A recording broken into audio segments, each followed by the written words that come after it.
Wednesday, January 18, 2012. Tanya Lessons with Rabbi Yarden. It's going to be history background.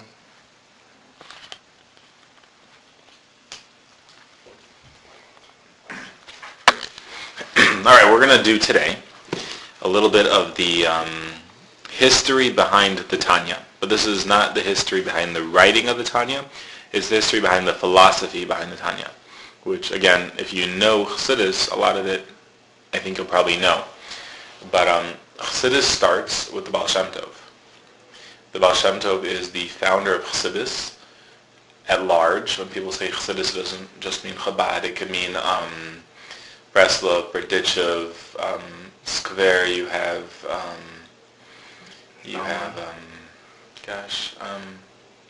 Karlin.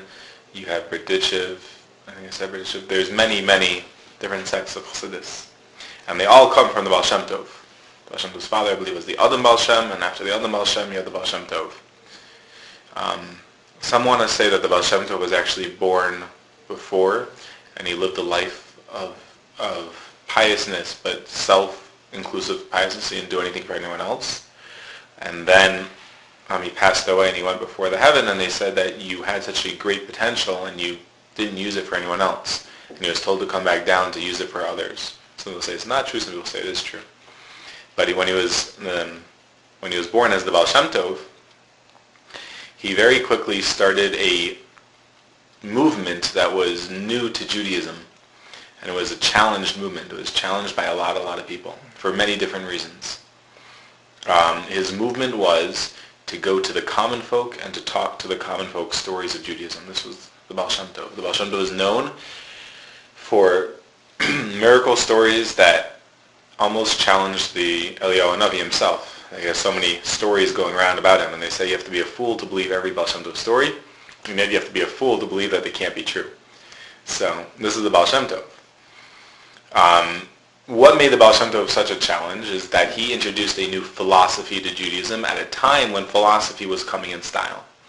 And people said is that you're trying to adapt to the times, and we're scared of where this is going to take us. Philosophy is not a Jewish concept, and we don't know where this is taking us. This is also coming a couple hundred years after Shabtai Tzvi. Shabtai Tzvi started a movement, a messianic movement, that was very successful, that ended off in conversion, and they converted out of the religion. And Judaism as a whole was very scared of another such effect. So they didn't want anything new. They wanted the old. Now that's on a very peripheral view of what was the challenge against the Baal Shem Tov. A lot of Rabbanim were against the Baal Shem Tov, but the Rabbanim were against the Baal Shem Tov in a generalistic view. The Baal Shem Tov was a Talmud Chacham. He was a Torah scholar. He was knowledgeable. He knew a lot of Torah. And they weren't challenging him of starting something new because they knew that he was on their plane. What they were challenging him was that he wasn't talking his depth. He was talking in simple terms. The Baal Shem Tov had a custom on Shabbos. Friday night he would have a public meal, and he would speak simple words. He would tell simple stories. And there was almost, to the simple eye or to the simple ear, it didn't sound like there was any Torah being said. Shabbos lunch, he would have a private lunch. And then Shabbos afternoon, he would have like a tish, a public meal again. And again, he would do the same thing. And their Rabbanim said, why don't you talk Torah? And in the private meals, he would talk very deep Torah, but only in the private meals. And only once on that one Shabbos meal. The rest of the time, he would just sit there and tell stories and do miracles and be the Baal Shem Tov. And they're very against this. But again, this still is not what misnagdim would be. This is people that are against concepts. What is misnagdim? What is a term being against? What are they against? And this goes down to actually a philosophy. There's an argument whether the Eibishter Hashem is creating everything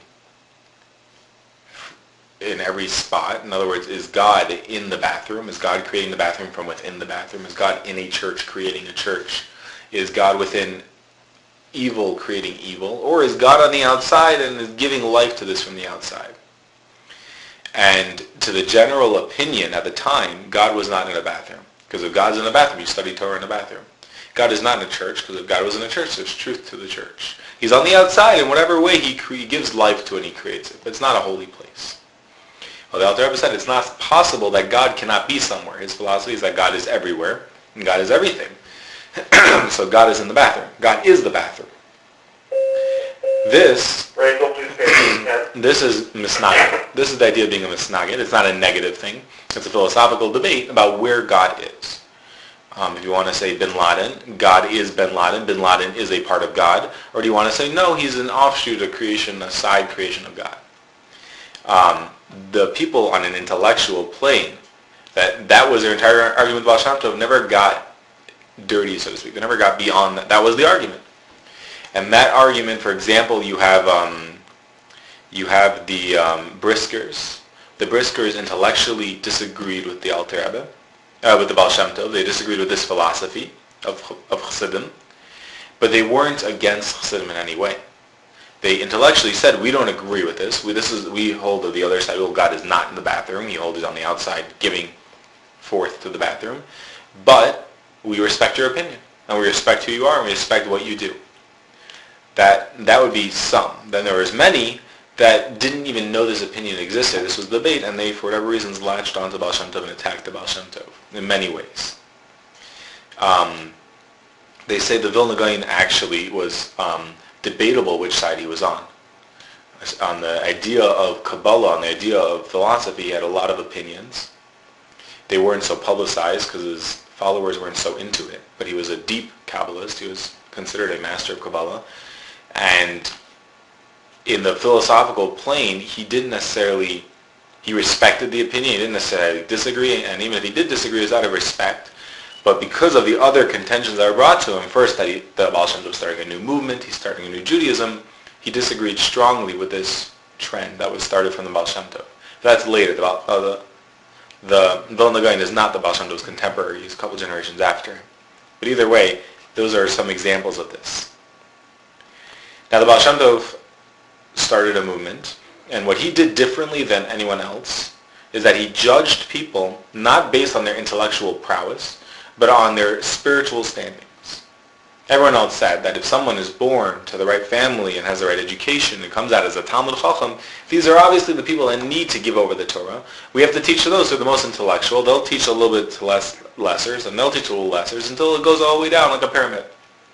And the Baal Shem Tov challenged this philosophy, and he said, just because you're born in the right situation, at the right time, and the right jobs, and right this, you had an education that makes you a better Jew than someone else. And he would choose people based on their spiritual level.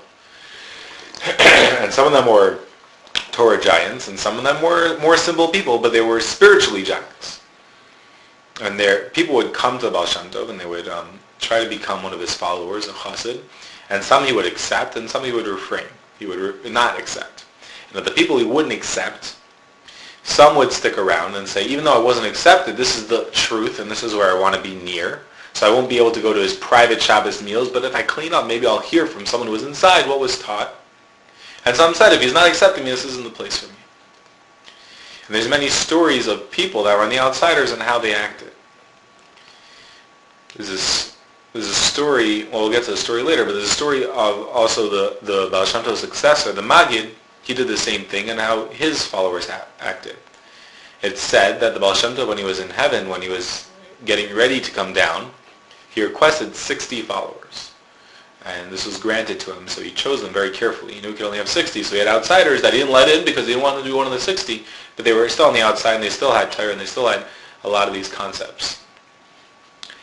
Now, the way the Baal Shem Tov did it was he slowly started forming this chassidus. If you want an example, when you take a diamond and you go to diamond dealers, you don't need to show them it in a setting. You don't need to polish it. You need to cut it. Diamond dealers see a diamond. They know what they're looking at. And Baal Shem Tov, a lot of times, would tell very simple things because he was telling it to people that completely understood what he was telling. He would talk about the fact of godliness being prevalent in the world. God is everything. Everything is God. To him, this is what he would talk about in the most simplistic stories. Someone was having this issue, and they understood that it's from God, and they understood, excuse me, they understood the depth of the story because they understood they were looking at a diamond. So a lot of his most simple teachings, if you open up a book of the Baal Shem Tov, it's not necessarily deep teachings, but it's so deep that we don't begin to understand the depth of it. Now what happens when diamond dealers take diamonds? They polish it, they look for complexities, they look for different things that they can show people. And this is what started happening after the Maggid, after the Baal Shem Tov. You move into the Maggid, all of a sudden you reach complex chassidus. And what truth is happening is it's going from a level of true depth to a level that we can already see the depth. So it's really a level lower than a level higher. But the Baal Shem Tov is so deep we couldn't see the depth within it. They say the Torah, you could read and read and read, and some simple things we can pick up, and then we study a little bit deeper, but the true depth, we never even see that is there. It's the same idea here. The Baal Shem Tov's teachings were very simple to the untrained eye, and to us it's very simple, but to relate to was very deep. And this is what the Baal Shem Tov started doing, was starting to say very simple but deep ideas that was beginning to form a Hasidic philosophy. Hasidic philosophy is about God being everywhere and being everything, and how that relates to our lives. Now the Baal Shem Tov passed away, and his son took him over. And his son for a year was the Rebbe of this Hasidic movement. And it was not good. It did not work out, it wasn't continuing, it wasn't growing in the way it should have been growing. And on the yard site, his son had a tisha for bringing a gathering, and he was sitting in his father's chair, and he said, last night I had a dream, and the Baal Shem Tov, my father, came to me, and he said, I am not supposed to be the leader, I'm supposed to be a follower, and the Maggid is supposed to be the leader. So he said, the Maggid will get up, he'll take my seat, and I'll take his seat. And with that, they switched seats. And the Maggid obviously knew beforehand. And the Maggid was very different than this son, and he was very different than the Baal Shem Tov. He wanted a very strong structure. He wanted a format. He wanted to lay a foundation for the Baal Shem Tov had started. The Maggid, it says, was granted 120 students. The Baal Shem Tov had 60 and 120. And the Maggid, during his lifetime, had his Chassidim start communities, start places, so that there should be a structure, a framework for when he passed on. And you had a lot of Chassidim would come to him, they would hear Chassidus, but then they would go to other places. They would go and they would start their different movements. And each one was a little bit different. Because it could be that for one, what they were struggling with in godliness was in one area. So for them, it was davening with emotion was the number one place where they expressed it. While another one was an intellectual level. Another one could have been eating. It could have been many different ways that they expressed it. So each one was different, but same at the very core. The very core is the exact same idea, bringing God into our lives and making understanding everything is God. If you want to say the Baal Shem Tov taught two things, he taught, which is actually what he heard from his father. Torah is the idea of fearing God and loving your fellow Jew. And this is what he tried to do, that God is everything, everything is God, so we must fear him and love every Jew. And this is how he expressed it. And the Maggid expressed this expression. The Maggid's chassidus became much deeper. Now, when the Maggid became Rebbe, the Maggid also started to spread chassidus further. The Baal Shem Tov had very few chassidim that heard chassidus. He had a lot of people that were followers, but they never heard chassidus. It was a very private thing. Only the insiders heard chassidus. The rest learned the general message. And the idea is that, like, for example, doctors, they don't tell you, or they do, but they don't generally tell you the whole prognosis theory behind it. They tell you have a cold and this is what you got to do. They try to keep it simple so that you understand the general idea. And here, the same thing was that the Chassidic philosophy was, we're going to tell you to love and fear God. We're going to explain to you how God is everywhere. We're not going to give you complexities here. We just want you to understand it. The Baal Shem Tov never let out these deep messages because he didn't want to blow anyone else away. He just simple, clear. And the Maggid was more open than the Baal Shem Tov. He wanted people to understand the concept because he wanted to spread. And there was different followers that challenged this, because some of the followers were left over from the Baal Shem Tov. The Baal Shem Tov passed away. They became the Maggid's followers, but they felt like contemporaries with him. There's a story told that, I forgot which one, there was a chassid of the Baal Shem Tov who was now a chassid of the Maggid, and he went outside to use the bathroom, and after he finished the bathroom, he was coming in, he saw a paper that had chassidus written on it. And it was a student of the Maggid. He had written the notes so he could remember it, and then he threw them in the fire that they should get burned up. No one should read them. And they went through the fireplace, and they came out the other side without actually ever getting burned up. And the chassid who picked up this paper, he was coming in from the bathroom, and he went to go wash his hands so he could say the Asher Yatzar, he could say the blessing. And he was very upset. He said, because if it was the Baal Shem Tov never let this happen. Chassidus isn't supposed to be flung out like this. It's supposed to be secretive so that we can give the proper messages. And this is wrong. And the Maggid is wrong for his approach. And this follower was a giant. I mean, the followers were 60 giants in Torah. And for him to have a kapeda, for him to have an issue with the Baal Shem Tov, with the Maggid, was dangerous for the Maggid. The Maggid fell, during this point, the Maggid felt like there was an angel over him, the angel of death himself. The Alter Rebbe was sitting in the room and he was learning. And the Alter Rebbe saw this person come in, and he saw the look on their face, and he saw the paper they were holding, and he immediately realized what was going on. And he went up to this person as they were saying Nasher Yatzar. And the Alter Rebbe explained, there's a famous story about Hasidus. He says there's a king, and the king, there was a dynasty of kings, and the kings always had sons, and they always passed down the lineage until one time there was a king who couldn't have a child, and for years they couldn't have a child. So finally they had a son. And they were so excited to be able to pass on the lineage. It was later in his years, and they weren't sure what was going to happen, and the whole kingdom was excited. And when the son was just a little boy, a couple years old, the son got deathly ill. And they brought in doctors, and no one had a solution. And the king was too old to have more children. This was going to be the end of the dynasty. And finally one doctor came and he said that there's a certain medicine that if the son drinks, it'll save his life. But at this point the son was so sick that they weren't sure if he would even be able to drink this medicine if they found it. And they searched until they finally found the only person who had this was the king. The center of his crown was a big gem, and the gem was the right enzyme for this. And they said, well, if you grind up the stone, maybe the son will drink some. He said, there's a high chance that it's not going to work at this point, and there's a high chance he'll never drink any of it. And the king said, for even such a small chance, it's worth grinding up the stone and pouring it forth that maybe the son will drink some. Now the Rebbe turned to this person. He said, that stone is chassidus, and the Maggid is grinding up the stone in the hopes of saving the son, which is our nation, and connecting him to God. He said, and obviously when it's your only son, of course you grind up the stone and you do it. And as the person heard this, they accepted the Alter Rebbe's answer, and they ended off the blessing, Refei La'asais, to heal the entire body. And with that, they took away their kapeda, they took away their issue with the Maggid, and the Maggid felt his life come back to him. He felt like the angel of death had left. And he called in the Alter Rebbe, and he asked him what happened, and the Alter Rebbe told him, and he said, from here on out, I owe my life to you. Every minute that I'm alive is because of you. But either way, this is part of where you see the forming of Hasidus. When the Maggid passed away, so these followers got together and they had a debate. Should we appoint a new Rebbe or should we not appoint a new Rebbe? And it was a gathering of these followers, and they decided that the Maggid didn't want them to appoint one Rebbe.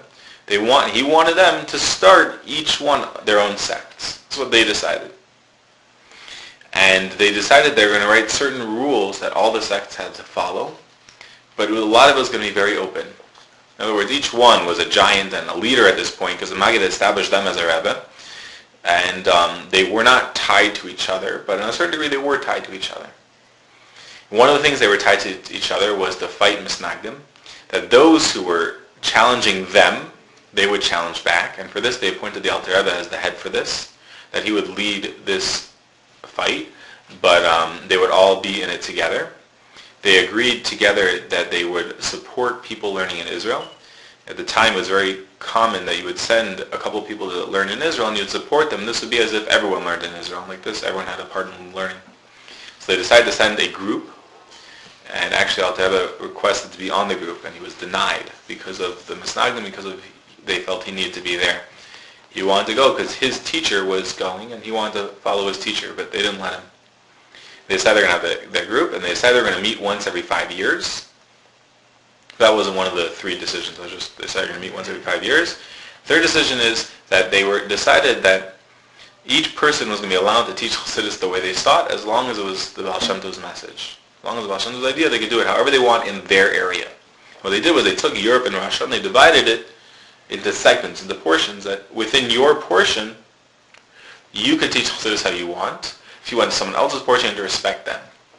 And there were stories, I believe Karlin got kicked out of Karlin, and they wanted to come into the Alter Rebbe's area. And the Alter Rebbe said, you can come in, but you have to teach the Alter Rebbe's Hasidus. You can't teach Karlin's Hasidus. And they refused, so they didn't come in. So this is what they decided. At the end of the first 5 years, they had a meeting, and everything went well. They sent off the group. They didn't let the Alter Rebbe go. They sent off the group to Israel at the end of this first 5 years. They compiled their beginnings of their answers to the Misnagdim in different areas. They had tons of different answers. One of the answers they had was that Chassidim are not allowed to daven in any Misnagdish shul. Even if that means davening alone, it's better to daven alone than daven in Misnagdish shul, because of the attacks that are going on. That was one of their enactments, and many enactments though. And again, it wasn't so much against like the briskers. It was against those who were actually being violent and physical and dangerous to Chassidim. And then at the end of the next 5 years is when you start having an issue, the second meeting. I think the second meeting was actually the last meeting they had. What happened is that these groups got word that the Alter Rebbe was doing things differently than them. And remember, there's many different sects, but the sects as a whole are very similar, except for Chabad. Chabad is very different. And the Alter Rebbe was doing things differently than them. And when he came into the meeting, they challenged him on the spot. They said that you're doing it wrong, you're not following the guidelines, you're not following the Baal Shem Tov, you're not following the Maggid, you're doing your own thing, and this is not acceptable. And the Alter Rebbe's answer is that I am doing things differently, but I'm allowed to. It's connected to the Baal Shem Tov. It's the same message as the Baal Shem Tov about God being everything and everything being God. It's in the format of the Maggid, but I'm doing it in my style like all you are doing in your style. It's in my area, so I'm allowed to. Now, the Alter Rebbe also got a large chunk because he got Russia. In Europe, people are getting smaller pieces because there are so many Jews and these are prevalent communities. The Alter Rebbe got a large piece of Russia because they said it was much more spread out and much more land. And on this, they were challenging him on the way he did chassidus. One of the things they had heard, what was the big challenge against, was that the Alter Rebbe was in the process of writing a Tanya. And this was their big challenge. You don't write a book of chassidus. Chassidus is private, and the message is public, but the chassidus itself is private. You don't write a book of the Tanya. And this was their big challenge against him, and he said, there's nowhere, it's not like the Maggid ever said, don't write a Tanya. It's not like the Baal Shem Tov ever said, don't write a Tanya. I'm allowed to write a Tanya. And they challenged him on this.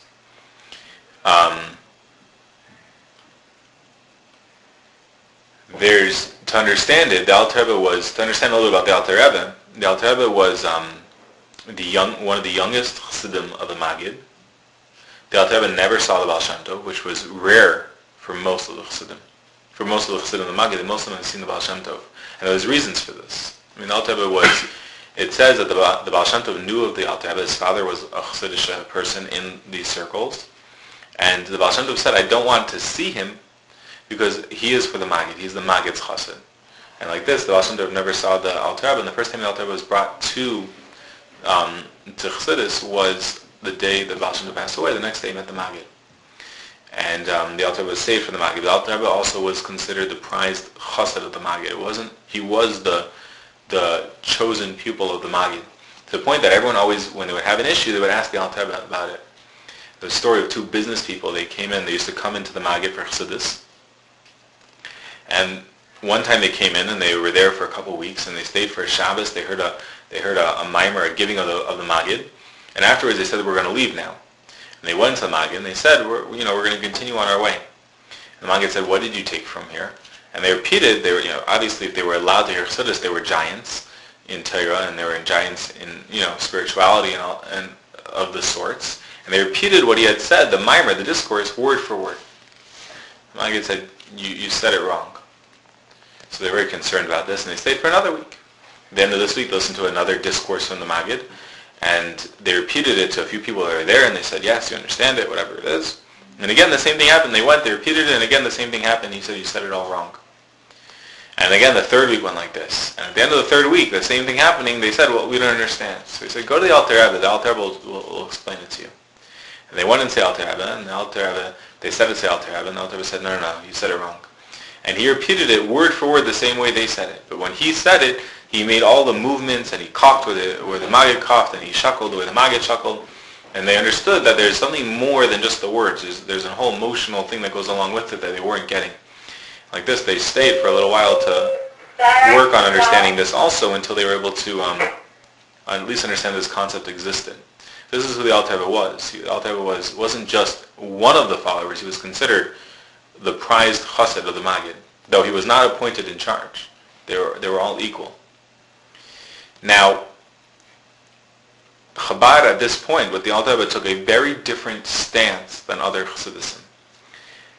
And because of this stance, that's where we have contentions, at least with the leaders. In other words, the Maggid's followers, on an intellectual plane, was challenging the Alter Rebbe. You should not be writing chassidus. But just like we have misnagdim that on an intellectual plane disagree with chassidus, but they never let it get to their emotions or their actions. The Briskers respect chassidus, they like chassidus, they just say it's not their philosophy. You also had all of these leaders that said, we respect the Alter Rebbe is a giant, he knows what he's doing, we just challenge this idea. But their followers lost that. Their followers said, the Alter Rebbe is wrong and Chabad is wrong. What happened is that even though these giants respect the Alter Rebbe and possibly even defer to the Alter Rebbe on many issues, their followers and their people took them over didn't understand these concepts. Because of course it was spread out and in those days, even today, communication works however you want it to. And they took a lot of contention that Chabad was doing things wrong. But to quickly jump the chain, what happened is that, for example, by the Rebbe, there was one of the Rebbes of one of these sects. When he was getting older, he got up and he said to all of his chassidim, and he had thousands of chassidim, he said, today's chassidus isn't real chassidus. He said, chassidus is the concept of connecting back to the Baal Shem Tov's message. He said, and very few chassidim can trace their messages back to the Baal Shem Tov. He said, and therefore, chassidus isn't real anymore. And the Rebbe heard this message, and he said, I challenge that. He said, maybe your chassidus can't trace back to the Baal Shem Tov.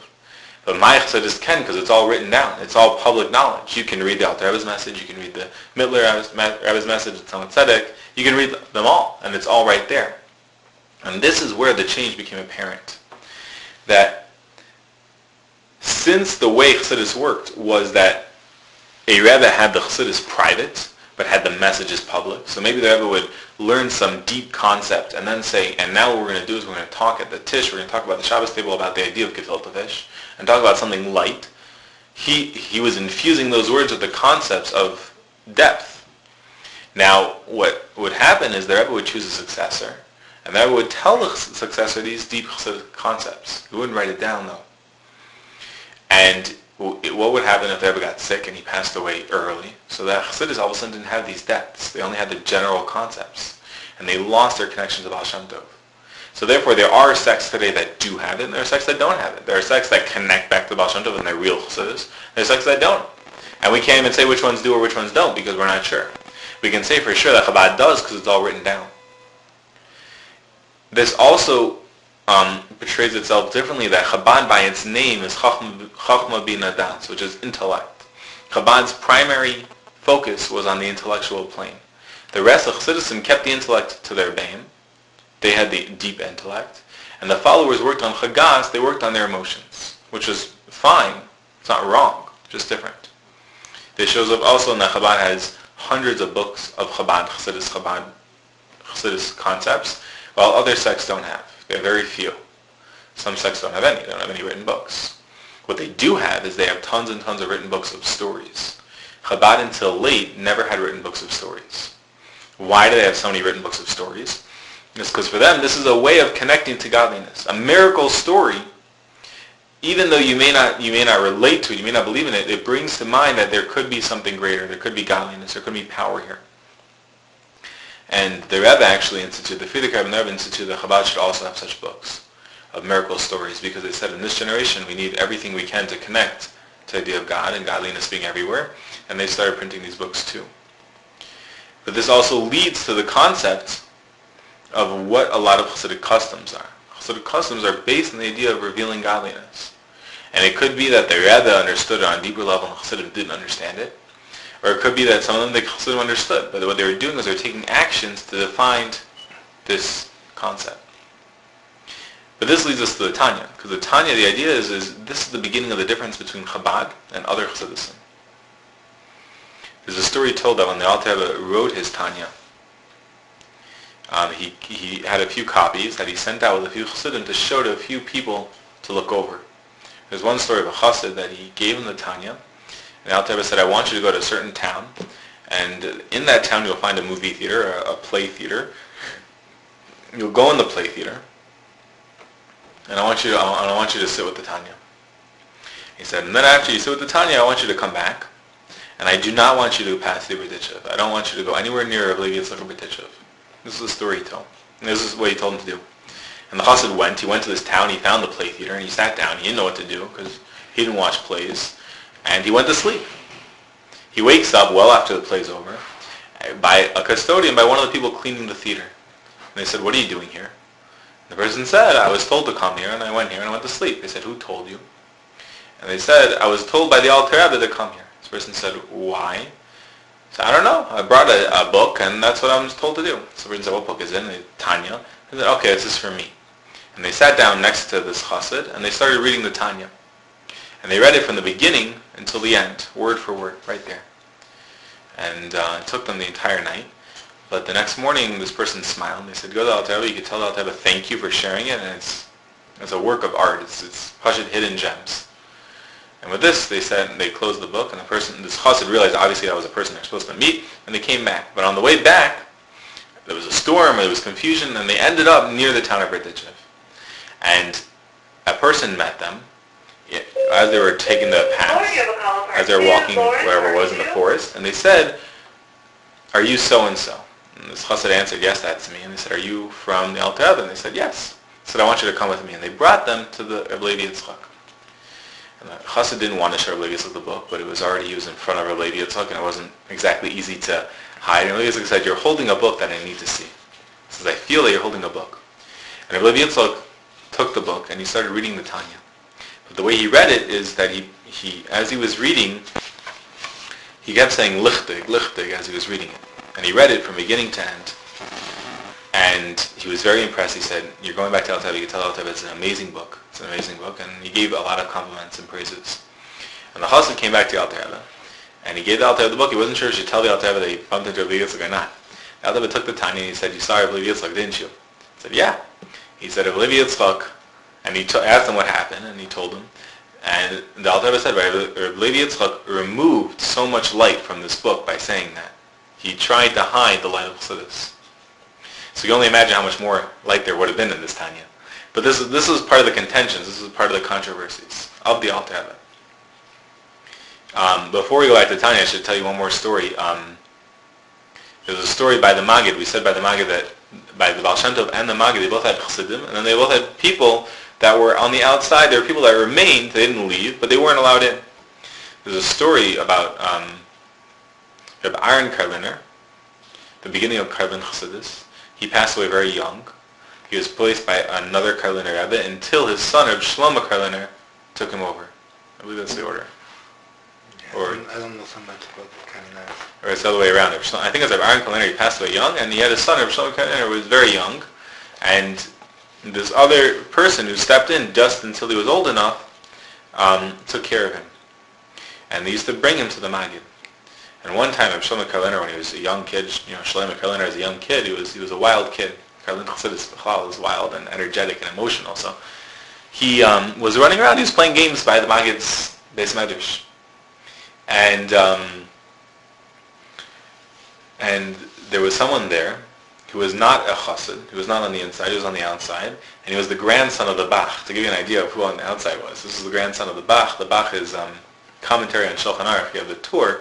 So on one side you have the Beis Yosef, and on one side you have the Beis Chadash, which is the Bach. And this was his grandson. And his grandson went into the Maggid to complain that this kid, when someone's letting their kid run around. So the Maggid answered him, and he said, let me tell you, when your grandfather, the Bach, passed away, or as he was getting sick and getting ready, passed away, the Gehenim said that in order to go to Gan Eden, everyone passes through Gehenim. And they didn't want the Bach, Chas v'Shalom, to suffer even for a moment. So everyone in Gehenim turned off the fires in Gehenim, and they let it cool for 40 days before he passed away, so that he should be able to walk through without a problem. So this is the Bach. He said, the Bach is sitting in Gan Eden, and all he wants is to be able to take a peek at Rabbi Aaron Karliner's Gan Eden. He said, so you, his grandson, should show respect to Rabbi Aaron Karliner's son. These are the types of giants that were there. The story about the Alter Rebbe. The Alter Rebbe went to go visit one of the other Chassidic Rebbeim, and there was a very big difference in approach. Alter Rebbe, since it was all intellect, he was not very into show. Chabad in general wasn't very into show, while other chassidim were. Not in a negative way. They said God is a great thing and we have to respect that. And a lot of Rebbeim had palaces as homes in Batei Midrashim, and they dressed like kings. And the idea is that we're respecting God, we're not respecting ourselves. And there's a story of one of these Rebbe's sons. They took over, and the Rebbe himself had a small broken down Beis Medrash where he used to teach chassidus, and his son had a giant palace that he built for Beis Medrash, a beautiful Beis Medrash. And the Alter Rebbe came and he visited the son. The son was showing him this Beis Medrash and showing the chassidim learning and everything else. Now the Rebbe asked, "Can I see your father's Beis Medrash?" The son said, "My father's Beis Medrash? It's a little shack down the road." And the Alter Rebbe said, yeah, but I want to see it. He was my contemporary, we were friends, I want to see his Beis Medrash. And he said, well, there's a little path behind my Beis Medrash that goes to his Beis Medrash. So he took him, his son took the Alter Rebbe to the path, and the path was completely overgrown with bushes and things. And the Alter Rebbe, as he walked the path, he said, look at the path, it's completely overgrown. And they say the message was that you're totally missing the path, you're totally missing the connection here, and if it continues in this way, you will not have the connection to the Maggid and to the Baal Shem Tov. So this is where you see a lot of the difference. It's not negative. A lot of Hasidism kept it. This is the difference that led to the Tanya. So the Tanya's goal, along with all the Hasidic sect's goal, is to express godliness in the world and to connect us to godliness. This is what Hasidus is meant to do. Hasidus is not meant to be a new teaching. It's new concepts based on a very old teaching. If you follow Hasidic philosophy, it's in Torah everywhere. It's written in the Torah itself. It's written in Mishnah. It's written in Gemara. There's a famous thing, a debate between Beis Shammai and Beis Hillel throughout Gemara, throughout the Talmud, that but one of the cases is about lighting the menorah. Do you light 1 to 8? Do you light the first day 1, 2, 3, 4, 5, which is Beis Hillel, which is the way we do? Or do you light like Beis Shammai, 8, 7, 6, 5, 4, 3, 2, 1, which is the way we don't go? The first night you light 8, then 7, then 6.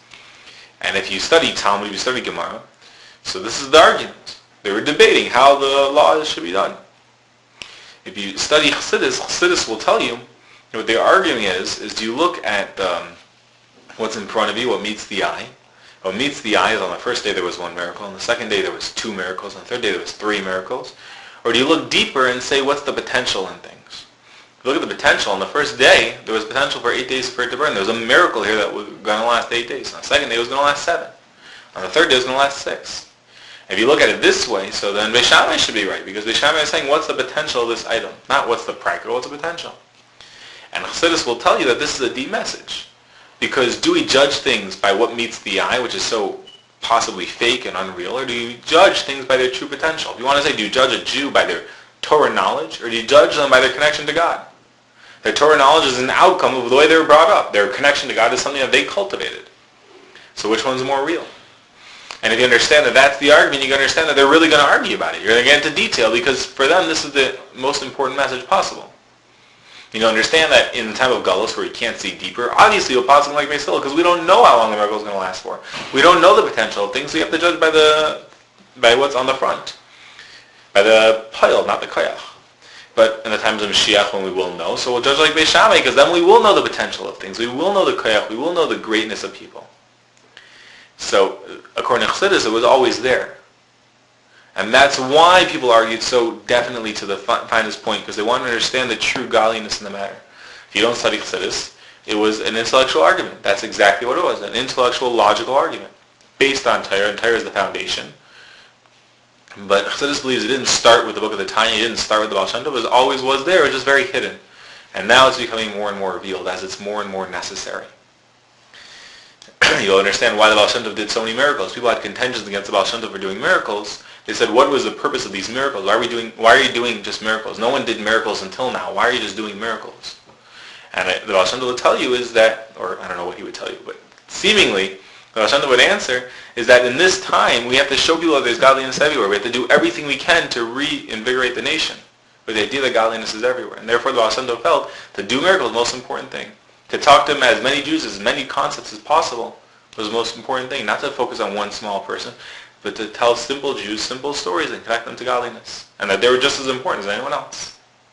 And this is where it starts from and comes from. Now in the Tanya itself, seemingly it's something that all Hasidism agree with. Seemingly it's something that they just don't agree with the way it was given over. They don't agree with the concept that was given over publicly as opposed to privately. But this is something they all agreed with. And not only that, they agreed with this concept against the concept of Misnagdim.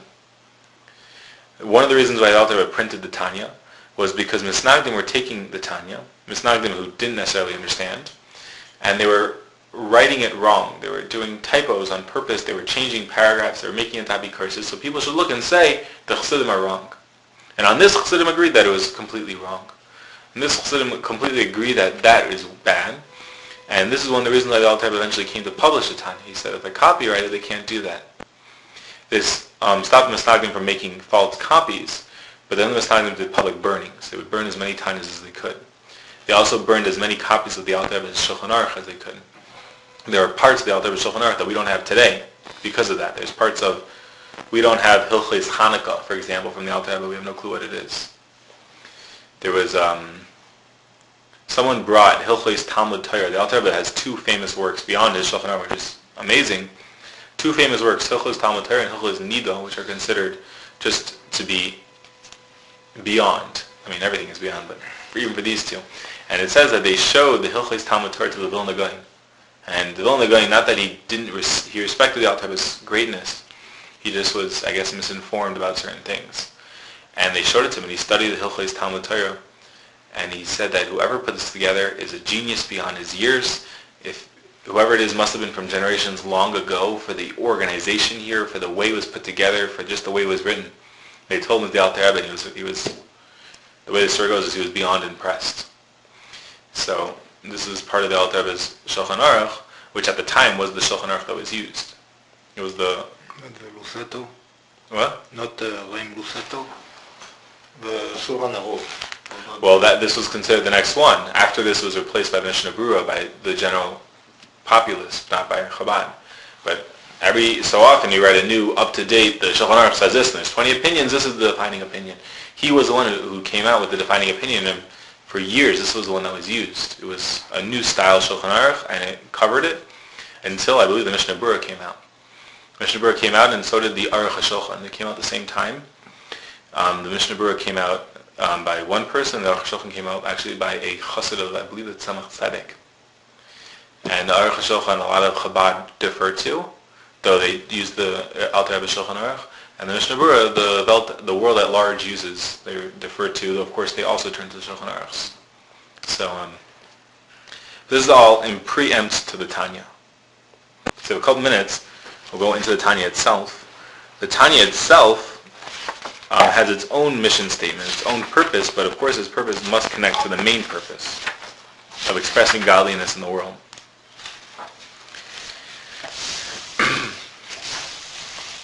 An interesting misconception amongst Chassidim of Chabad is they call the Alter Rebbe the first Rebbe, because he's the Alter Rebbe, the first Rebbe. But if you look in the book, it says Heichal Shlishi, which means he's the third, because he considers himself the third from the Baal Shem Tov. It's actually said that even in those years, they knew there was going to be a chain.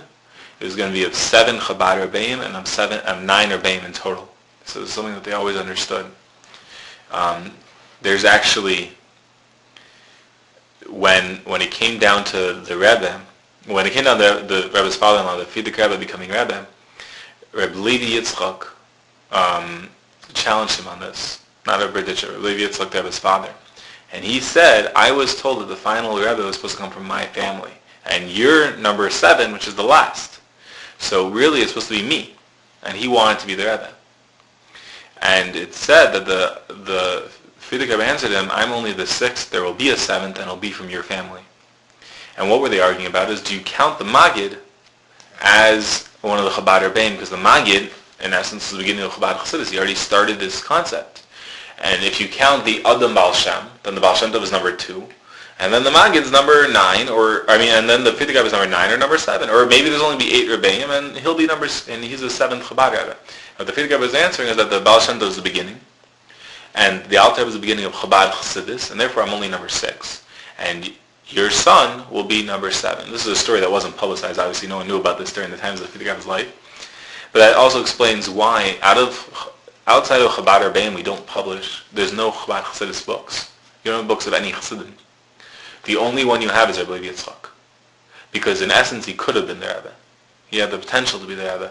But he deferred to the Fidig Rebbe, and the Fidig Rebbe, of course, was the Rebbe. But therefore, we have his Chassidus. Rabbi Yitzchak's Chassidus. See the way, it's the third one. Shar Rishon, this is his first book he ever printed. Now, if you look at it, it says, okay, it's Sefer, which is something we'll go into next week. But you see that it says there's a small paragraph that reads Melukad mi Svarim mi pi Seifrim Kedushay Alyon Nishmas Edim Yisoid al Pasuk, and it gives a verse, and this is his focal point. Just like the Baal Shem Tov gave a focal point, he said everything in the Chassidus' purpose is to bring people to God and God to people. Here, this entire book is only going to do one part of that. It's going to focus on one small part. Ki karav elecha davar meyod b'ficha b'vav chalas. It's close to you to do this. And what he's saying is it's close to you to serve God and to connect to God and relate to God. And that's what the purpose of this book is. Levar Heitev explain this well. Echu karav meyod b'derech harucha u'ksar b'ezeh Hashem Yisparach. So he's giving a short heading of what he is trying to accomplish. And with this, I think we'll stop for today and we'll continue next week.